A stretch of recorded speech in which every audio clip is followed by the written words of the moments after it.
What's up, guys? Welcome back to another video of my million problems of this car. Everything is back on the car. I forgot to update you guys sooner. The car got dynoed, got tuned. It made some good power. We did run into some small issue, so I will discuss what that issue in a second. But the last update was basically about the oil that was in the intercooler and the piping and that air temp sensor, which was stripped. So Zach at Koza fixed that for me. He heel coiled it, put a new sensor on it. He fixed this piping for me as well because I vice gripped this by accident, so it kind of D-shaped. So he fixed the circle for me. And then I pressure tested the system after everything got installed, and then everything was good to go. And I got lucky. After that last video, I had reached out to SP and I told them, hey, the car's ready. Can we get me in? And I was able to get in the first Monday, which was this week, Monday, a couple of days ago, 4 days ago. So just want to give you a shout out. Thank you, Zach, for that. Also, thank you, Zach, for the alignment for the whole car. I forgot to mention in that previous video. So car is done. Now, the update on the oil issue that I was in the intercooler, I forgot to mention. I power washed the car back in October. I don't recall putting the bag or, those inlets, blocking those inlets completely. So I think the water somehow got in those inlets, sat in it with the moisture, with the car running, with the fumes, and turned into brown.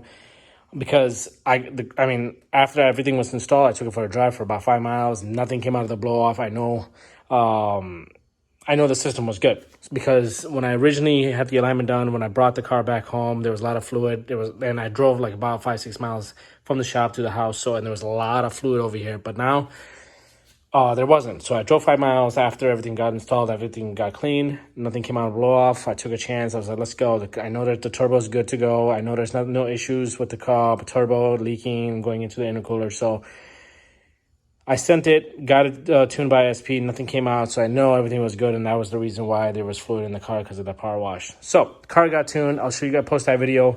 I just want to give you guys a heads up on the video. I only have one video of the dyno. The reason being is because, one, Monday was my son's birthday, and two, I had a lot of meetings, I had work, and I could not be at SP.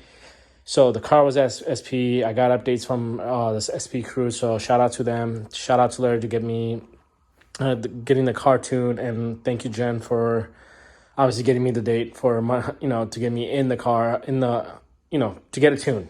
So again, shout out to all the SP crew for everything that you guys did for me. The issue that we had, so the car made 644 horsepower at 26 pounds of boost and 546 torque. So let me show you guys the graph. So this is the graph. This is my old horsepower, which is number 2, the 607 545. This is actually my current 644 546. Back in, I think this was last year, 828. 285, 607 544 was the old horsepower. And then less KPA, which is 282, and E55. So I want to talk to you guys about the E55 in a second. Obviously new cams and everything. So you made 644, 546. So you subtract 100 from this KPA, so it's 182. 182 equals to 26 pounds of boost. So now the car. You know what? Let's talk about this graph really quick. See how the horsepower drops off around 6,000. This one holds all the way to 75, which is great. And I actually drove the car for the first time today during lunch, and holy shit, the car is, it's a completely different car from what I drove last year. The trans, the motor, the response. I'll have videos for you guys soon, hopefully, if I can get a mount for the seat and record, the drive, the boosting, and all that stuff. And I'll talk to you guys about the trans and everything. So yeah, the car is a completely new monster, and I love it. The way it feels and everything, the way it drives, I absolutely love it. The E55 issue, the issue that we ran into was is the fuel pump. When I drained the fuel a bunch of times before getting into SP, I had about 4 or 5 gallons of fuel. I drained it. I made a huge mistake when I had the tank completely empty. I should have put in pump gas, and I had a mixture, and I just dumped it back in the tank, which was my mistake. So I went to go dump it out of the car, and it went from 33% to 13%. I was trying to get to under 10%. I was unable to get in. I did this like a bunch of times, right?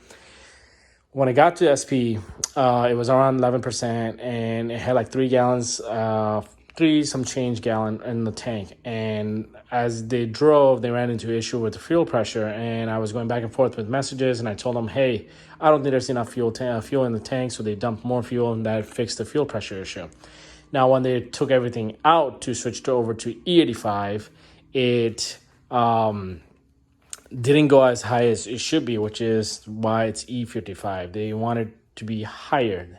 So the issue is they think the fuel pump is sitting higher, which I know it's not, because when I installed it, it was touching the bottom of the pan. And I have pictures of that.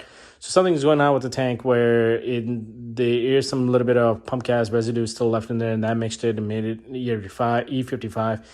And that's the reason why I couldn't get to what I wanted, 700 horsepower. And so they had to stop at E55. Now, just to let you guys know, it did make 500 horsepower at 14 PSI pump gas. And when we switched over to E55, ethanol content, ethanol fuel, it at 26 pounds of boost, it made 644. And I for sure believe that this car can be able to reach 700 plus if we get higher content, which I'm in the process now to getting this fuel burned completely and get more ethanol in the car. So right now, I believe I have half a tank of ethanol, and there's another issue with that is my fuel sending unit is probably not reading correctly. So I got to make sure that I might take this car probably not tomorrow, maybe Sunday. Today it's midnight now. It's Friday. Sunday, I'm actually going to be taking the car out, fill it up completely, full tank of E85, or based on whatever's left in the tank, and then just add it up more of that. Hopefully I'm, get above 65 to close to 70%. So I'm hoping that then I can take this back to SP and get it tuned a little more and try to see if I can hit 700. So that's the update. So again, I apologize. I am going to post a video that I have of the dyno tune, the pull of the 644. And I'll post that right after this video. And that's the only video I have, which is like 10 seconds to 15 seconds of the video. So I apologize advance. It's the only video I got of the car. When I do get it back into SP to get, more tuning finished, which is trying to reach 700, which is probably going to be like 1 or 2 pulls that they're going to have to do and adjust the fuel table, and that should do it. So I'll have videos of that. Hopefully I'll try to take some time off to get to record those videos. But in the meantime, enjoy what I have. This is the update. The car is tuned. I'll have drivability videos to show you guys, and we'll go from there. And lastly, I just got done installing this piece. I don't know how I feel about this so far, but yeah, it took me about an hour to install this. It's not fun to install, by the way, just so you guys know. I have marks, see that? Sharpie marks, marking up where the brackets needs to sit and all that stuff, but yeah. So thanks for watching, guys. Just an update, and show you guys the video. Stay tuned.